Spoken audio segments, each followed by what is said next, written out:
அஸ்ஸலாமு அலைக்கும் வரஹ்மத்துல்லாஹி வபரகாத்துஹு. அல்ஹம்துலில்லாஹ், இறைவனுடைய அருளால் நம்ம திருக்குரானை ஓதிட்டு வரோம். சூரா தௌபாவில் 90 வசனங்கள் வரைக்கும் நம்ம பார்த்துருக்கோம்.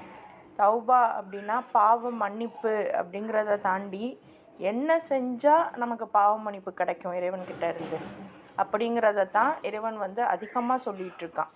அதில் தொடர்ந்து அதிகமாக இறைவன் வலியுறுத்துறது உங்ககிட்ட இருக்கக்கூடிய பொருட்களை எனக்காக நீங்கள் தியாகம் செய்யுங்க, உடலையும் உயிரையும் தியாகம் செய்து போராடுங்க அப்படின்னு தான் இறைவன் அதிகமாக பேசுகிறான். அண்ட் அதோடு இல்லாமல் யாருக்கு பள்ளிவாசல்களை நிர்வாகம் செய்யக்கூடிய பொறுப்பு தரணும் அப்படிங்கிறத பற்றியும் பேசுகிறான். அதை தாண்டி நிறைய பர்சனாலிட்டிஸை பற்றி பேசுகிறான். மனிதர்கள் யார் யார் எப்படி எப்படி இருக்காங்க அப்படிங்கிறத பற்றி பேசுகிறான். இது நபி ஸல்லல்லாஹு அலைஹி வஸல்லமுடைய காலத்தில் உண்மையாகவே நடந்தது. அதை நீங்கள் வரலாறாக மட்டும் பார்க்காம அதை தாண்டி அதனுடைய படிப்பினைகளாக பார்க்கணும் அப்படிங்கிறது தான் நம்மளுடைய ஒரு கான்செப்டாக நம்ம குரானை நோக்கி பார்த்துட்ருக்கோம். குரானை ஒரு ஃபார்முலா மாதிரி நம்ம மைண்டில் ஏற்ற முயற்சி பண்ணிக்கிட்டு இருக்கோம். இது ரொம்ப ஒரு பேசிக்கான ஒரு செஷன் தான். இருந்தாலும் நம்ம குரானில் சொன்னதை ஓரளவு புரிஞ்சுக்கிடணும் அப்படிங்கிற நியத்தோடு நம்ம பயணம் செய்கிறோம். சேர்ந்து பயணம் செய்கிறதுனால நமக்கு நிறைய விஷயங்கள் புரிய வருது. அல்ஹம்துலில்லாஹ், இன்னும் நம்ம நிறைய கற்றுக்கிறணும் அப்படிங்கிற நியத்தோடு நம்ம பயணிப்போம். சரியா? அண்ட் இந்த தௌபா சூரா முடியவும் குவிஸும் இருக்குது. உங்களுக்கான கேள்வி பதில்கள் இருக்கும். இன்ஷா அல்லாஹ் ரெடியாக இருங்க. ஒவ்வொரு வகுப்பு முடிஞ்சதுக்கப்புறமும் அகெயின் நீங்கள் ஒரு தடவை ஓதி பார்த்துருங்க. சரியா? ரைட்.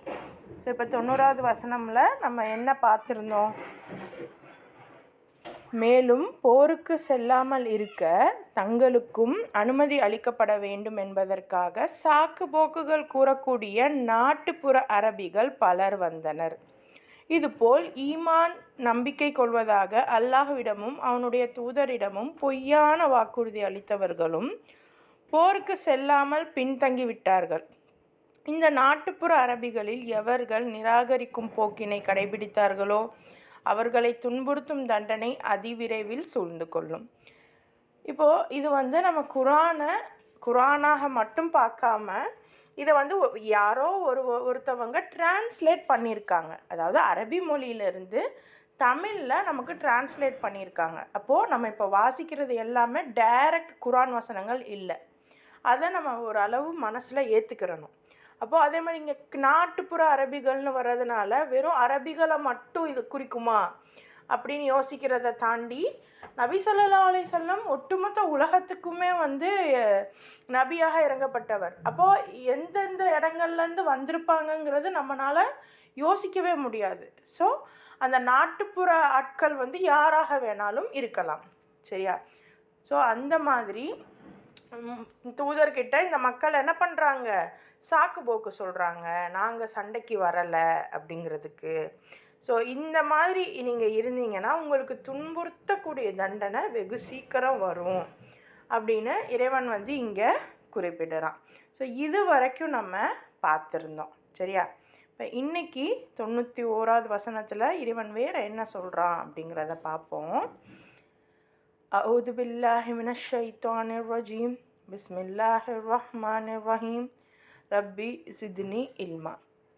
லைஸ அலல் ஸுஅஃபாஇ வலா அலல் மர்ஸூஅ வலா அலல் லதீன லா யஜிதூன மா யுன்ஃபிகூன ஹரஜுன் இதா நஸஹு லில்லாஹி வ ரசூலிஹி மா அலல் முஹ்ஸினீன மின் சபீல் வல்லாஹு கஃபூருர் ரஹீம்.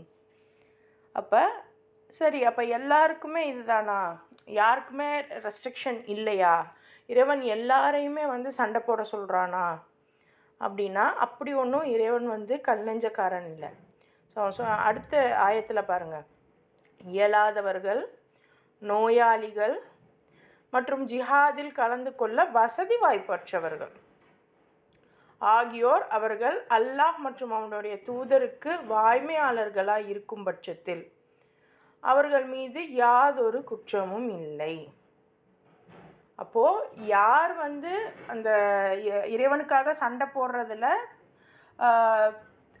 என்ன சொல்கிறது, விதிவிலக்கு அப்படின்னு பார்த்திங்கன்னா, உடம்பு சரியில்லாதவங்க இருக்கிறவங்க, அல்லது கை கால் இயலாமல் இருக்கிறவங்க, அல்லது அவங்களுக்கு வசதி வாய்ப்பு இல்லாதவங்க.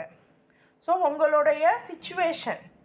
ஆனால் இறைவன் இங்கே வந்து உங்களுடைய பிஸ்னஸ் பார்க்கணும், உங்களுடைய வீட்டில் உள்ள பிள்ளைங்களை பார்த்துக்கிறணும், பிள்ளைங்கள ஸ்கூலுக்கு அனுப்பணும், இதுக்காக ஜிஹாதில் கலந்துக்க முடியாது, இதுக்காக நான் ஒரு போராட்டத்தில் கலந்துக்க முடியாது அப்படின்னு சொன்னால் அதை சாக்கு போக்குன்னு சொல்கிறான்.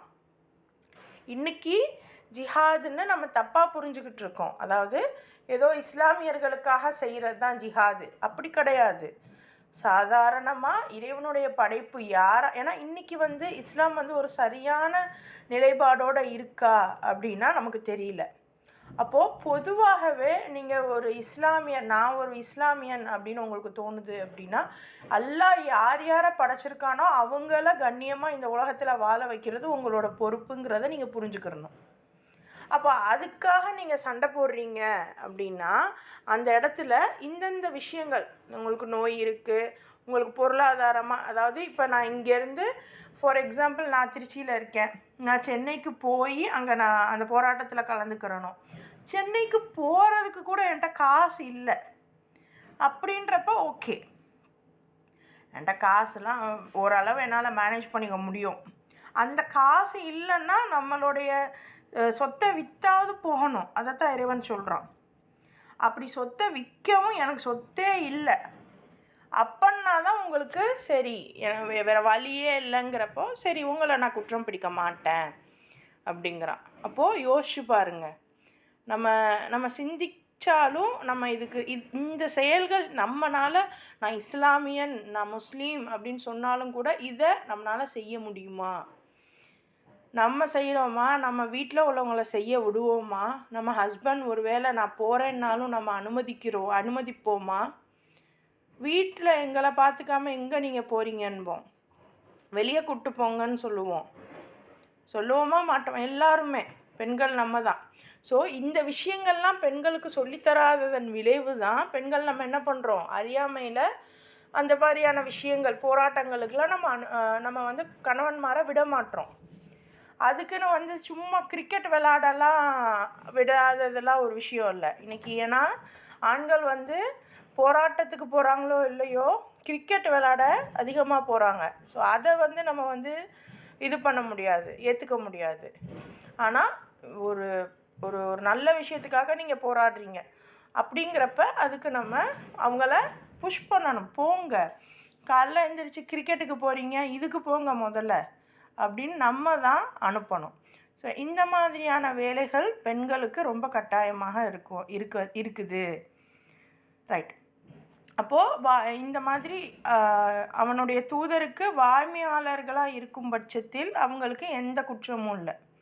தூதருக்கு உண்மையாக இருக்கீங்கன்னா பிரச்சனை இல்லை. இத்தகைய நன்னடத்தையுடையோரை ஆட்சேபிக்க எந்த காரணமும் இல்லை. மேலும் அல்லாஹ் பெரும் மன்னிப்பாளனாகவும் கருணை புரிபவனாகவும் இருக்கிறான்.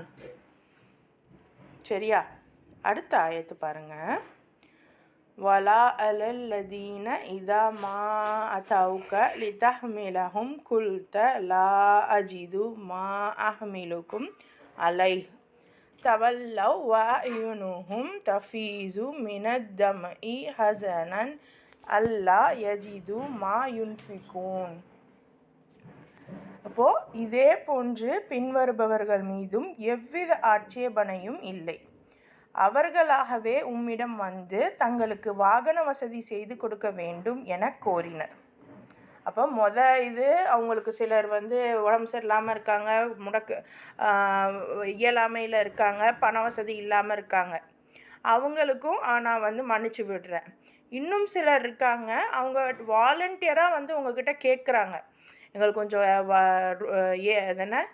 வெஹிக்கிள் மட்டும் ரெடி பண்ணி கொடுங்க அப்படின்னு. ஆனால் என்னிடம் வசதி எதுவும் இல்லையே என நீர் கூறிய போது வேறு வழியின்றி அவர்கள் திரும்பி சென்றனர். அப்போது நபி ஸல்லல்லாஹு அலைஹி வஸல்லமுடைய நிலைமையை பாருங்கள். இன்றைக்கி சும்மா எதுக்கு எடுத்தாலும் வந்து வண்டி வச்சு கூட்டிகிட்டு போகிற அளவுக்கு எல்லார்கிட்டையும் இது இருக்குது. ஆனால் நபி ஸல்லல்லாஹு அலைஹி வஸல்லம் அவ்வளோ பெரிய ஒரு லீடர், அவர்கிட்ட நாங்கள் உங்கள் கூட வரோன்னு சொல்லி வர்றவங்களுக்கு அவங்க வந்து கேட்குறாங்க, வாகனம் மட்டும் கொஞ்சம் ஏற்பாடு பண்ணி கொடுங்க. ஆனால் நபிக்கே எனக்கு அது வசதி இல்லையே அப்படின்ற மாதிரி நபி சொல்கிறாங்க. அப்போது அவ்வளோதான் அவங்களுடைய வசதிகளாக இருந்திருக்கு. அப்போது எந்த அளவுக்கு எல்லாத்தையுமே அவங்க திறந்துருப்பாங்கன்னு பாருங்கள். கிட்ட இருந்த எல்லாத்தையுமே விற்றுருக்காங்க. நபிக்கிட்ட இல்லாத சொத்தா? அவங்க பிஸ்னஸ் தானே பண்ணாங்க, அவங்க எல்லாம் பண்ணாங்கல்ல. அப்போ நபி என்ன பண்ணியிருக்காங்க? நபி கூட இருந்தவங்க என்ன பண்ணியிருக்காங்க?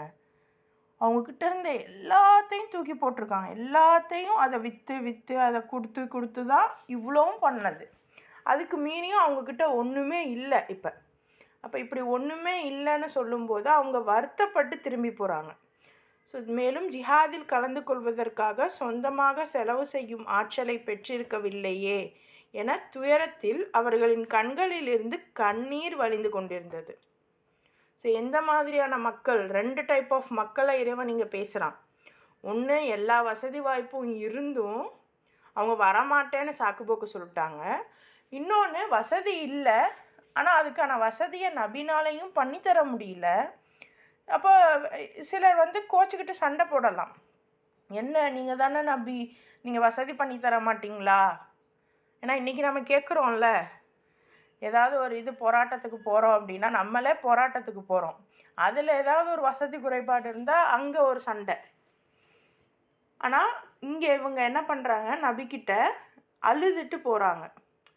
நம்மக்கிட்ட வசதி இல்லையே. ஏன்னா எல்லாத்தையுமே இவங்க இழந்துட்டாங்க. முஸ்லீம்கள் யாரும், அதாவது அன்னைக்கு இருந்த முஸ்லீம்கள் யாரும், நபி கூட இருந்த யாரும் வசதி இல்லாமல் இல்லை, எல்லாருமே உழைக்கக்கூடியவர்கள் தான்.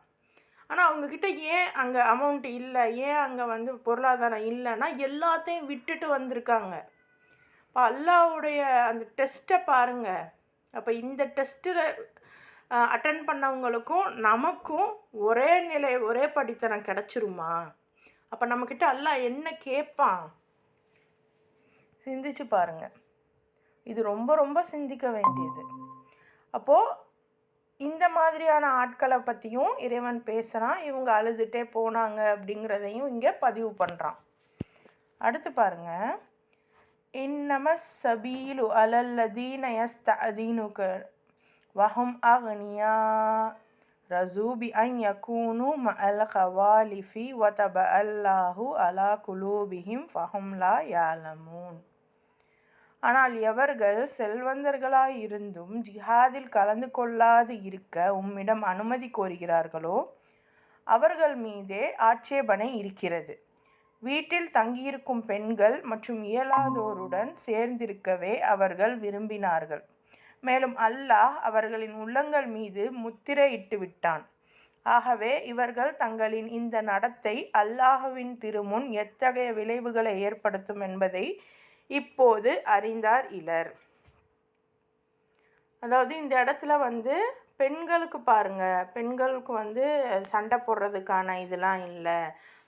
ஏன்னா இன்றைக்கி வந்து 2 விதமாக இந்த வசனத்தை நம்ம புரிஞ்சுக்கிறோம். ஒன்று பாருங்கள், வீட்டில் இருக்கக்கூடிய பெண்கள் மாதிரி இவங்க வந்து இருக்க நினைக்கிறாங்க அப்படின்னு வர்றதுனால பெண்கள் வந்து வீட்டில் தான் இருக்கணும் அப்படிங்கிற மாதிரி வருது. ஸோ பெண்கள் வந்து போராட்டத்துக்கு போகலாமா, வீட்டில் இருக்கலாமா, அது 2ஆம் பட்சம். ஆனால் பெண்களுடைய பொறுப்பு ஆண்களை விட அதிகம்.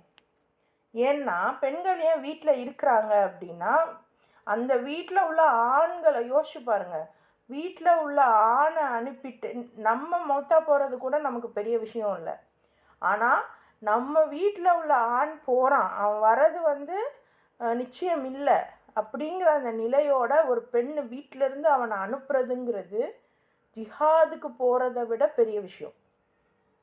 புரியுதா நான் என்ன சொல்கிறேன் அப்படிங்கிறது?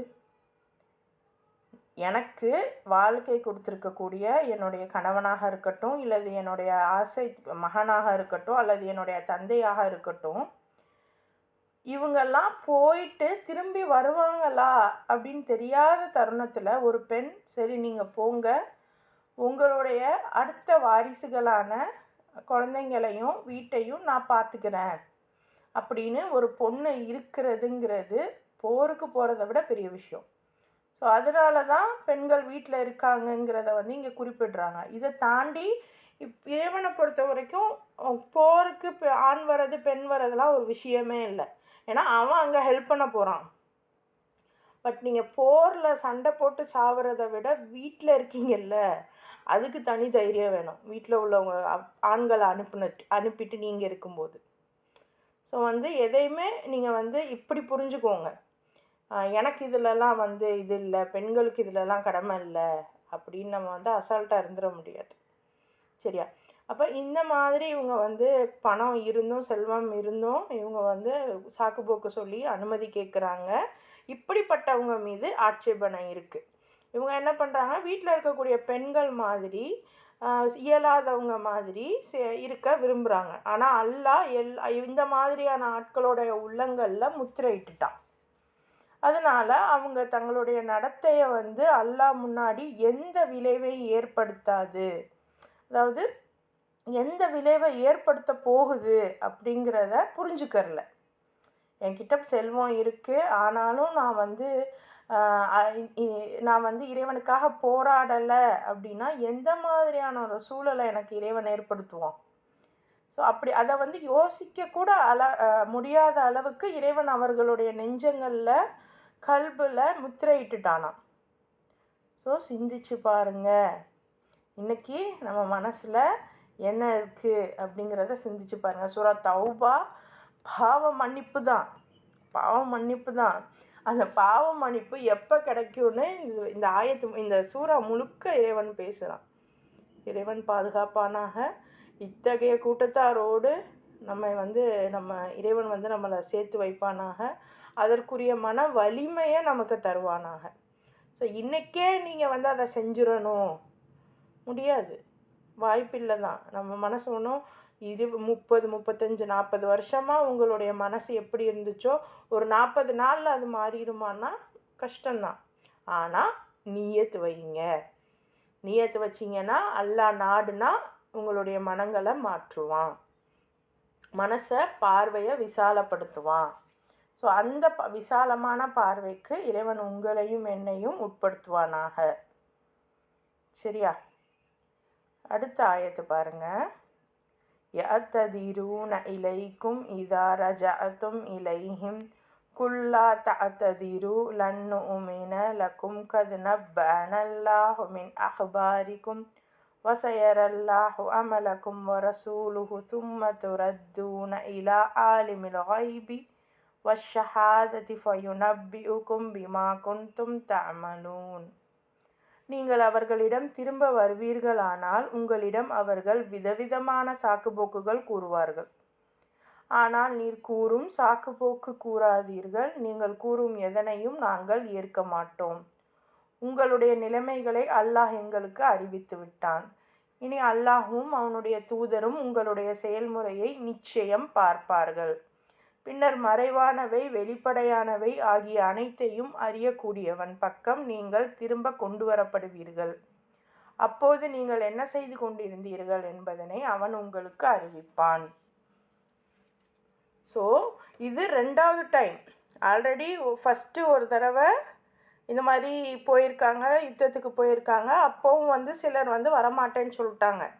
அவங்கள பற்றி இறைவன் பேசியிருந்தான். அகெயின் அதே வார்த்தைகள் வருது பாருங்கள். அதாவது எப்படி கழியுது பாருங்கள் அந்த குரூப்பு.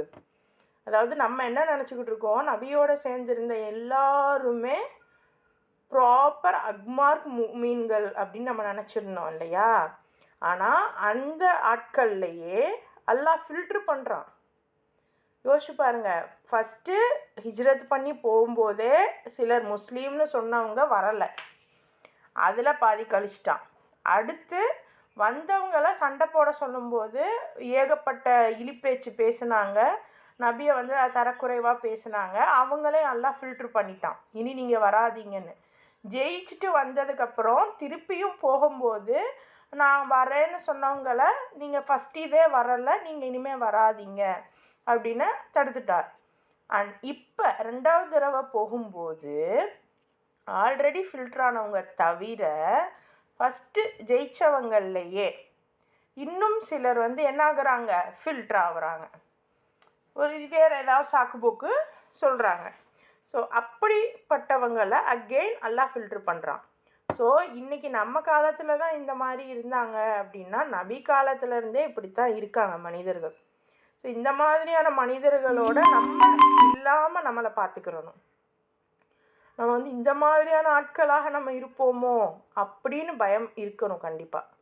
ஏன்னா அப்போ தான் நம்மளை நாம் கரெக்ட் பண்ணிக்கிட்டே வர முடியும். சரியா?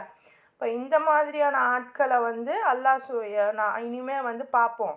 நபியும் உத்து பார்த்துட்டே வருவாங்க, அல்லாவும் பார்த்துட்டே வருவாங்க. நீங்கள் என்ன செய்கிறீங்கிறத உங்களுக்கே நாங்கள் அறிவிப்போம் அப்படின்னு வஹி வருது. சரியா? ஸோ அது என்ன சொல்கிறது, மனிதர்கள் பலவிதம் அப்படின்னு இருக்கும்ல.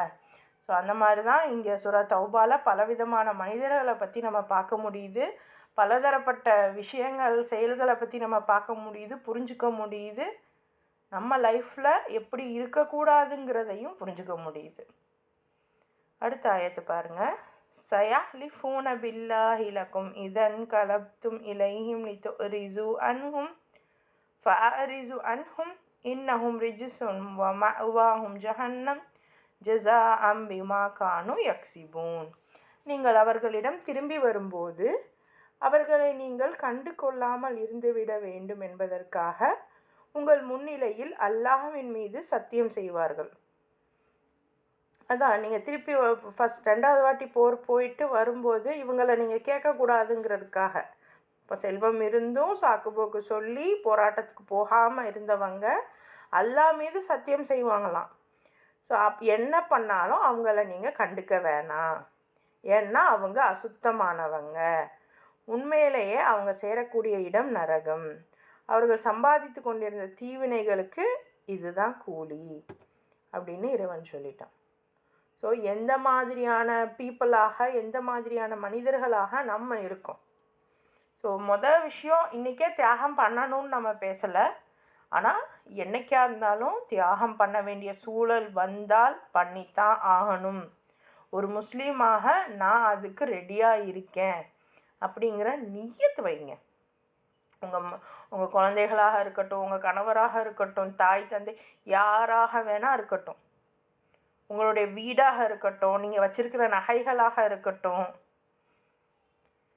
அல்லான்னு வந்துட்டா, அல்லாக்கான போராட்டம்னு வந்துட்டா எல்லாத்தையும் நம்ம கொடுக்கறதுக்கு ரெடியாக இருக்கணும்.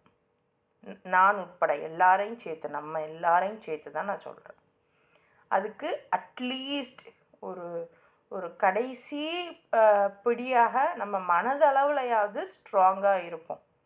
ஃப்யூச்சரில் இறைவன் நாடி அல்லாஹ் நம்ம மூலியமாக அந்த வேலைகளை செய்ய வச்சான்னா தாராளமாக நம்ம செய்வோம் இன்ஷா அல்லாஹ். சரியா? அடுத்த ஆயத்து பாருங்கள். யஹ்லிஃபூன லக்கும் லிதர்ஸவ் அன்ஹும் ஃபஇன் தர்ஸவ் அன்ஹும் ஃபஇன்னல்லாஹ லா யர்ஸு அனில் கௌமில் ஃபாசிகீன். நீங்கள் அவர்கள் மீது திருப்தி கொண்டு விட வேண்டும் என்பதற்காக உங்களிடம் அவர்கள் சத்தியம் செய்வார்கள். நீங்கள் அவர்கள் மீது திருப்தி கொண்டாலும் திண்ணமாக அல்லாஹ் பாவிகளான இத்தகைய மக்கள் மீது ஒருபோதும் திருப்தி கொள்ள மாட்டான். அல்லாஹ் ஏன் சொன்னதையே திருப்பி திருப்பி சொல்கிறான்? ஏன்னா இது அவ்வளோ முக்கியம். நீங்கள் பாவிகளாக ஆயிட்டீங்க, ஒன்ஸ் உங்ககிட்ட பொருள் இருந்தும் இறைவனுக்காக அதை நான் செலவு பண்ண மாட்டேன், இறைவனுக்காக நான் போராடுறத விட எனக்கு என்னோடய வேலை தான் முக்கியம் அப்படின்னு நீங்கள் இருந்துட்டீங்க அப்படின்னா, பாவிகளாக ஆகிட்டீங்க, நீங்களும் போகலை மற்றவங்களையும் அனுப்பலை அப்படின்னா, ஒன்ஸ் நீங்கள் அப்படி ஆயிட்டீங்கன்னா அல்லாஹ் நீங்கள் யாரை வேணால் திருப்திப்படுத்திடலாம், நம்ம யாரை வேணால் திருப்திப்படுத்திடலாம், ஆனால் இறைவனை நம்மளால் திருப்திப்படுத்தவே முடியாது. இன்றைக்கி நம்ம யாரை திருப்திப்படுத்துறதுக்காக இவ்வளவும் செய்கிறோங்கிறத நினச்சி பார்த்துக்கிறோங்க. ஸ்கூல் மேனேஜ்மெண்ட்டையா, ஃபேமிலி மேனேஜ்மெண்ட்டையா, இல்லை சொசைட்டியவா, இல்லை யாரை திருப்திப்படுத்த நீங்கள் எல்லாம் பண்ணுறீங்கிறத சிந்திச்சு பார்த்துக்கிறோங்க. ஆனால் யாரை திருப்திப்படுத்தினாலும் இறைவனை திருப்திப்படுத்த இது தான் செய்யணும்னு அல்லாஹ் டைரெக்டாக சொல்லிட்டான்.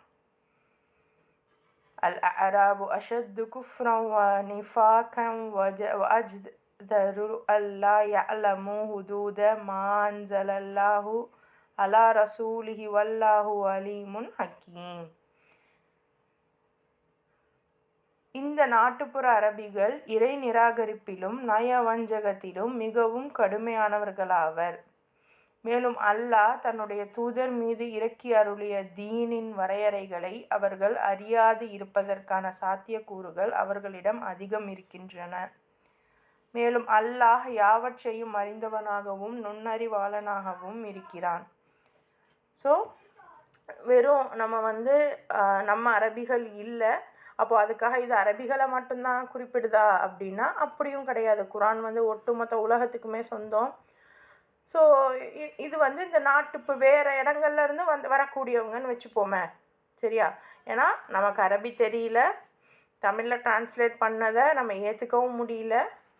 ஸோ ரைட், இறைவன் நமக்கு புரிய வைப்பான், சரியா? ஏன்னா நான் சொல்கிறது எல்லாமே சரி இதுதான் அப்படின்னு நான் உங்களுக்கு எப்போவும் நான் சொல்ல மாட்டேன். பட் நம்ம புரிஞ்சுக்கிறதுக்காக நம்ம யோசிக்கிறோம், அவ்வளோதான். ஸோ இந்த மாதிரி இந்த வெளியிலேருந்து வரக்கூடியவங்க, நபி கூட இல்லாமல் வெளியிலேருந்து வரக்கூடியவங்க சிலர் எப்படி இருக்காங்க, இறை நிராகரிப்புலையும் நயவஞ்சகத்துலையும் ரொம்ப மோசமானவங்களாக இருக்காங்க. இப்போ இறைவன் நபிக்கு இறக்கிய அந்த அந்த லைஃப் ஸ்டைலில், தீன் அப்படின்னா லைஃப் ஸ்டைல். ஸோ அந்த லைஃப் ஸ்டைலுடைய கோட்பாடுகள் நீங்கள் இப்படி தான் இருக்கணும் அப்படிங்கிறதெல்லாம் அவங்களுக்கு ஃபுல்லாக தெரிய வாய்ப்பில்லை. அதனால் இதெல்லாம் அல்லாஹ் ஃபுல்லாக எல்லாவற்றையும் அறிந்தவனாகவும் நுண்ணறிவாளனாகவும் இருக்கிறான். وَمِنَ الْأَعْرَابِ مَنْ يَتَّخِذُ مَا يُنْفِقُ مَغْرَمًا وَيَتَرَبَّصُ بِكُمُ الدَّوَائِرَ عَلَيْهِمْ دَائِرَةُ السَّوْءِ وَاللَّهُ سَمِيعٌ عَلِيمٌ. இந்த நாட்டுப்புற அரபிகளில் சிலர் இப்படியும் இருக்கின்றனர். இறைவழியில் சிறிதளவு செலவு செய்வதை தங்கள் மீது விதிக்கப்பட்ட தண்டத் தொகையாக கருதுகிறார்கள். அவர் உங்களுக்கு கெட்ட காலம் வர வேண்டும் என்று எதிர்பார்த்து கொண்டிருக்கின்றனர். ஏதாவது நீர் துன்பத்தில் மாட்டிக்கொண்டால் அப்போது நீர் அந்த அமைப்பில் அவர்களை பிணைத்து வைத்திருக்கிறீரோ அந்த அமைப்பின் கட்டுப்பாட்டிலிருந்து தம்மை முற்றிலும் விடுவித்து கொள்ள வாய்ப்பு கிடைக்கும் என்று எதிர்பார்க்கின்றனர். உண்மை யாதெனில் கெட்ட காலம் அவர்களையே சூழ்ந்துள்ளது. மேலும் அல்லாஹ் யாவற்றையும் செவியுறுபவனாகவும் அறிபவனாகவும் இருக்கிறான். இப்போ இந்த வெளியிலேருந்து வந்தவங்க எப்படி இருக்காங்களாம், இவங்களுக்கு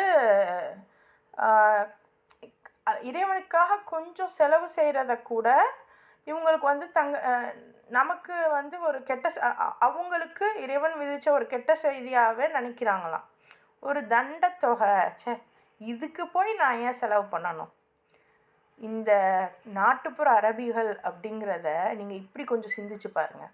அதாவது நம்ம ஊரில் பிரச்சனை இல்லை, நம்ம நல்லா இருக்கோம். பக்கத்து ஊர்லேயோ அல்லது பக்கத்து ஏரியாலேயோ பக்கத்து நாடுலேயோ ஒரு பிரச்சனை. ஸோ அந்த பிரச்சனைக்காக அதுவும் என்ன பிரச்சனைங்கிறத புரிஞ்சுக்கிறணும். சும்மா சம்பந்தமே இல்லாமல் இவங்க நம்ம ஆள், இவங்களுக்கு ஒரு பிரச்சனைங்கிறதுக்காக நம்ம அதுக்கு போய் நிற்கிறோங்கிறது பிரச்சனை கிடையாது. உண்மையிலேயே அவங்கள இறைவன், அதாவது எல்லாருமே மனுஷங்க தான், எல்லாருமே இறைவனுடைய ப்ராடக்ட்டு தான். அவங்களுக்கு ஏதாவது ஒரு இஷ்யூ இருக்குது, அவங்க நல்லபடியாக அவங்களுடைய லைஃப்பை வாழ முடியலை அப்படின்னா அந்த இடத்துல அவங்களுக்காக நம்ம போய் நிற்கிறோம்ல, அதுதான் இறைவனுக்காக நிற்கிறதும் கூட. ஏன்னா இன்றைக்கி நபி இல்லை, இஸ்லாமை உயர்த்தக்கூடிய நிலையில் நம்ம யாரும் இல்லை, இறைவன் பாதுகாப்பானாக.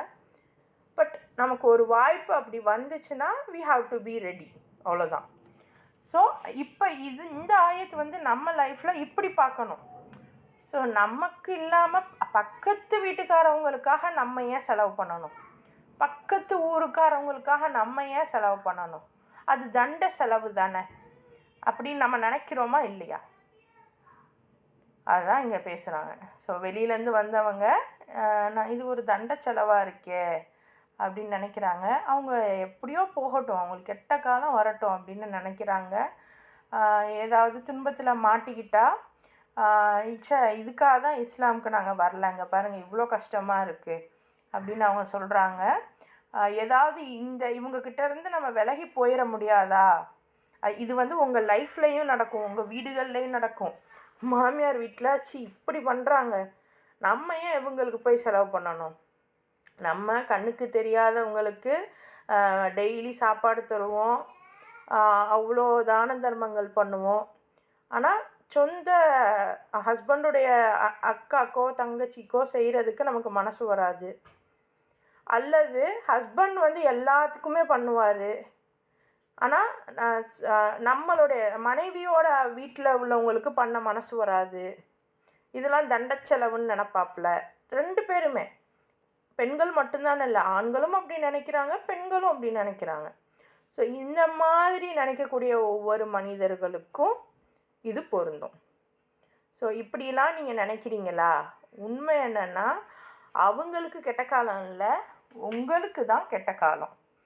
அல்லாஹ் எல்லாவற்றையும் அறிந்தவன் செவியுறுபவன் அப்படின்னு இறைவன் இங்கே குறிப்பிட்றான்.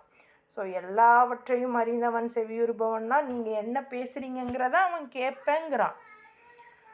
ஸோ நம்ம உறவுகள், உங்கள் உறவுகள் விஷயம், ஏன்னா இன்றைக்கி நம்ம பொலிட்டிக்கலாக யோசிக்கிறதுக்கு நமக்கு தெரியலை. அண்ட் ஓகே, அது வந்து இன்ஷால்லா ஃப்யூச்சரில் நீங்கள் ஒவ்வொன்றையும் கடந்து வரும்போது பார்ப்பீங்க. பட் ப்ராக்டிக்கலாக உங்கள் ஃபேமிலியில் பாருங்கள் இதெல்லாம். ஸோ குரான் வந்து எல்லாவற்றுக்கும் மருந்துங்கிறது இதுதான். ஸோ ஒவ்வொரு ஆயத்தையுமே நீங்கள் புரிஞ்சுக்கிட்டீங்கன்னா உங்கள் ஃபேமிலியில் அதை நீங்கள் கொண்டு வருவீங்க. சரியா? அல்லாஹ்க்காக தானே. நமக்கு தெரியும் நம்ம சொந்தக்காரவங்க தான், ஆனால் அவங்க இப்படி கொஞ்சம் மோசமானவங்க தான், இருந்தாலும் அவங்க கஷ்டப்படுறாங்க, அவங்க அல்லாஹ்வுடைய அமானிதம் தானே. சரி, நம்மளால் முடியுது அப்படின்னா நம்ம செஞ்சுருவோம். அதுக்குன்னு நம்மக்கிட்ட உள்ளதை தேவையே இல்லாமல் அடகு வச்சு கொடுக்கணுன்னு இல்லை, அதுவும் இருக்குது. அதாவது இவங்க எப்படி சொல்லிட்டாங்க அப்படின்னா, அப்போ மாமியார் அவங்களோட வட்டி காசுக்காக என்னுடைய நகையை அடகு கேட்குறாங்க, அது நான் கொடுக்கணுமா? அது தேவையில்லை. அப்போ வீடு கட்டுறாங்க, அதுக்கு என் நகையை கேட்குறாங்க, அது நான் கொடுக்கணுமா? தேவையில்லை. வட்டிக்காக நான் வந்து உங்களுக்கு கொடுக்கணுன்னு அவசியம் இல்லை. பட் அதுதான், ஏதாவது ஒருத்தவங்க ஒன்று சொல்கிறாங்கன்னா நீங்கள் அதை பிரித்து பார்த்துக்கிறணும். எந்த இடத்துல நம்ம எவ்வளோ கொடுக்கணும், எதுக்காக கொடுக்கணும், சரியா? அது உங்களுடைய சிச்சுவேஷன் அண்ட் உங்களுடைய தன்மைகள் முடிவு பண்ணும். சரியா? நம்ம ஒரு பேசிக்காக தான் ஒரு ஒரு ஒரு பாதை தான் காமிக்க முடியும். சரியா? மீதி நீங்கள் சிந்திச்சுக்கிறீங்க. சரியா? அடுத்து பாருங்கள். وَمِنَ الْأَعْرَابِ مَن يُؤْمِنُ بِاللَّهِ وَالْيَوْمِ الْآخِرِ وَيَتَّخِذُ مَا يُنْفِقُ قُرُبَاتٍ عِندَ اللَّهِ وَصَلَاةِ الرَّسُولِ أَلَا إِنَّهَا قُرْبَةٌ لَهُمْ سَيُدْخِلُهُمُ اللَّهُ فِي رَحْمَتِهِ إِنَّ اللَّهَ غَفُورٌ رَحِيمٌ.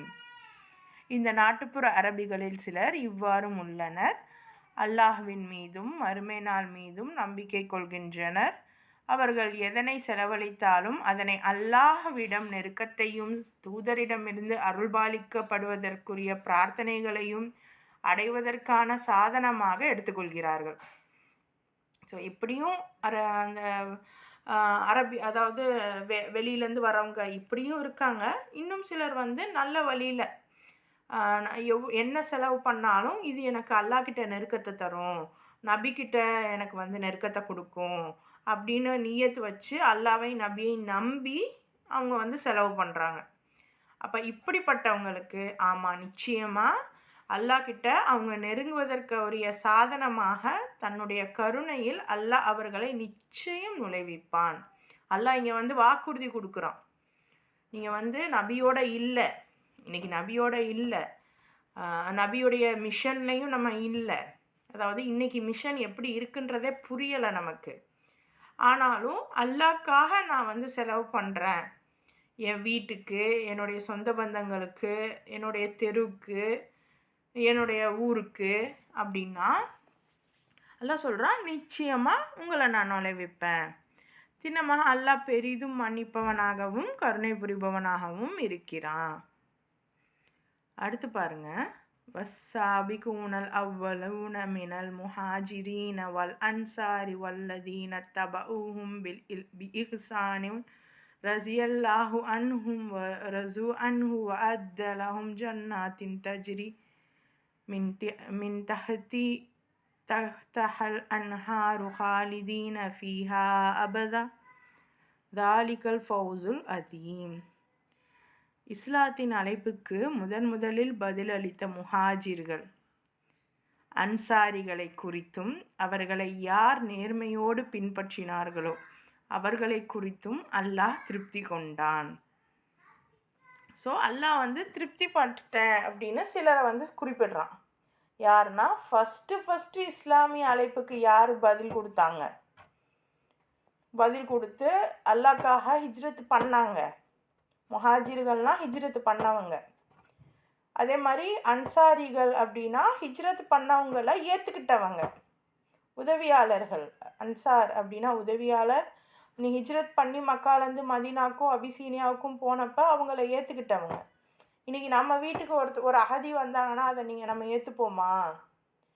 நாடே ஏற்றுக்குதா? நாட்டுடைய கவர்மெண்ட் ஏற்றுக்குதா? இல்லை.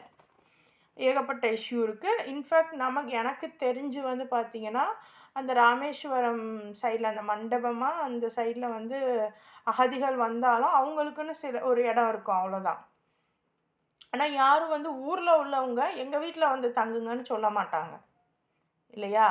ஆனால் அன்சாரிகள் எப்படிப்பட்டவங்கன்னா இந்த மாதிரி விரட்டி அடிக்கப்பட்டோன்னே எல்லோரும் முஹாஜிர்கள்லாம் உள்ளே வரும்போது மதீனாக்கும் அபிசீனியாவுக்கும் போகும்போது அபிசீனியாவை விட மதீனாவுடைய வரலாறு நமக்கு அதிகமாக தெரியும். ஸோ நீங்கள் எங்கள் வீடுகளில் இருங்க, எங்களுடைய வியாபாரங்களில் உங்களுக்கு நாங்கள் பங்கு தரோன்ட்டு இருக்க வச்சாங்க. ஸோ இப்படியாப்பட்ட அன்சாரிகளை குறித்தும் அல்லாஹ் என்ன பண்ணுறான்? இன்னும் இந்த ஆட்களை யார் நேர்மையாக ஃபாலோ பண்ணுறாங்களோ அவங்கள குறித்தும் அல்லாஹ் திருப்தி கொண்டுட்டான். அவங்களுக்கு என்ன கிடைக்குமா? கீழே ஆறுகள் ஓடிக்கொண்டிருக்கக்கூடிய சுவனத்தோப்புகள் அல்லாஹ் அவர்களுக்காக தயார் செய்து வைத்திருக்கிறான். அவற்றில் அவர்கள் என்றென்றும் தங்கி வாழ்வார்கள். இதுவே மகத்தான வெற்றி. நான் யாருக்கு மன்னிப்பு கொடுத்து யாரை வெற்றியாளன் ஆக்குவேன் அப்படிங்கிறத இறைவன் ஓப்பனாக இங்கே பேசிட்டான். ஸோ இப்படி இவ்வளோ கஷ்டப்பட்டு வந்தவங்களுக்கு கொடுக்குற அதே வெற்றியை உங்களுக்கும் எனக்கும் தருவான்னு நம்ம எதிர்பார்க்க முடியாது. அப்போது எனக்கு இந்த வெற்றி வேணும்னா நான் இன்னும் எவ்வளோ பண்ண வேண்டியது இருக்குது. ஒரு நீட் எக்ஸாமை விடுங்க, ஒரு 10வது எக்ஸாம் 12வது எக்ஸாம் எழுதவே உங்கள் பிள்ளைகள் எழுதுனா நீங்கள் அந்த வருஷம் பூரா கஷ்டப்படுவீங்க இல்லையா? எங்கே நல்லது கெட்டதுக்கு போகாமல் பிள்ளை படிக்கணும் சொல்லிட்டு இருப்பீங்க. ஆனால் இவ்வளோ பெரிய டெஸ்ட் இருக்குது நமக்கு. இந்த டெஸ்ட்டை நம்ம என்னென்னு யோசித்து வச்சுருக்கோம். இது இருக்குன்னாவது நமக்கு தெரியுதா? இறைவன் பாதுகாப்பானாக. இப்போ தான் நமக்கே தெரியுது. இனி நம்ம குழந்தைங்களுக்கு கண்டிப்பாக சொல்லி கொடுக்கணும், தெரியப்படுத்தணும். தயவு செஞ்சு உங்கள் குழந்தைகளை அட்லீஸ்ட் இந்த வகுப்புக்கு கூப்பிட்டு வாங்க. முடியலைன்னாலும் யூடியூப்லையாவது கேட்க வைங்க. நிறைய விஷயங்கள் நமக்கு பிரமிப்பாக இருக்குது. இவ்வளோ இறைவன் சொல்கிறானே அப்படின்னு. இதெல்லாம் நமக்கு இப்போ லேட்டாக தெரிஞ்சாலும் இனி வரக்கூடிய காலம் ரொம்ப மோசமாகுது. நீங்கள் ஒரு 10 வயசில் இருந்த காலத்தை விட இப்போ இன்னும் மோசமாக இருக்குது. நம்ம ஒவ்வொரு வருஷமும் எந்த மாதிரியான மாற்றங்கள் எல்லாம் பார்த்துட்டு வரோன்னு எல்லாருக்கும் தெரியுது. ஸோ இந்த மாதிரி இறைவனுடைய டெஸ்ட்டை முதல்ல நம்ம முடிக்கணும். இங்கே உலகத்தில் உள்ள டெஸ்ட்டு என்ன டெஸ்ட்டு? அதை விட பெரிய டெஸ்ட்டுமா. சிந்திங்க. குழந்தைங்கள ஸ்கூலு, காலேஜு, டியூஷன் எல்லாம் போக வைக்கிறீங்க. ஒரு நாளைக்கு 15 மணி நேரம் கூட உலகத்துக்காக ஓடுறோம். ஆனால் குரானை நம்ம 1 மணி நேரமாவது குரானை புரிஞ்சோமா? இத்தனை வருஷ வாழ்க்கையை வேஸ்ட் பண்ணியிருக்கோம் குரானை புரிஞ்சுக்கிறாம. இறைவன் டைரெக்டாக உங்களுக்கு இதுதான் டெஸ்ட்டுன்னு சொல்லிட்டான். 9வது வசனத்திலேயே, அதாவது சூறாலேயே பேசிட்டான். இன்னும் 114 சூறாவில் 9 தான் நம்ம வந்திருக்கோம். அதுக்கே இங்கே முடியல நம்மளால். இவ்வளோ சொல்லியிருக்கானா இறைவன்னு. அப்போ மீதி உள்ளதெல்லாம் எப்போ படித்து எப்போ தெரிஞ்சுக்கிட்டு எப்போ நம்ம மனசில் பதிய வச்சு நம்ம வாழ்க்கையில் அப்ளை பண்ணுறதுக்குள்ளே நம்ம மௌத்தா போனாலும் ஆச்சரியத்துக்கு இல்லை. ஆனால் இன்றைக்கி நம்ம நியத்து வைங்க, இறைவனுக்கான இந்த டெஸ்ட்டை படித்து பாஸ் பண்ணி போய் சேர்றது தான் நம்மளுடைய நோக்கமாக இருக்கணும், உங்கள் குழந்தைகள் உட்பட. இறைவன் பாதுகாப்பானாக. நமக்கு நேர்வழியை காட்டுவானாக, நமக்கு நிதானத்தையும் பொறுப்புகளையும் வழங்குவானாக. அல்ஹம்துலில்லாஹ். மீதி வசனங்களை இன்ஷா அல்லாஹ் நம்ம நாளைக்கு பார்க்கலாம்.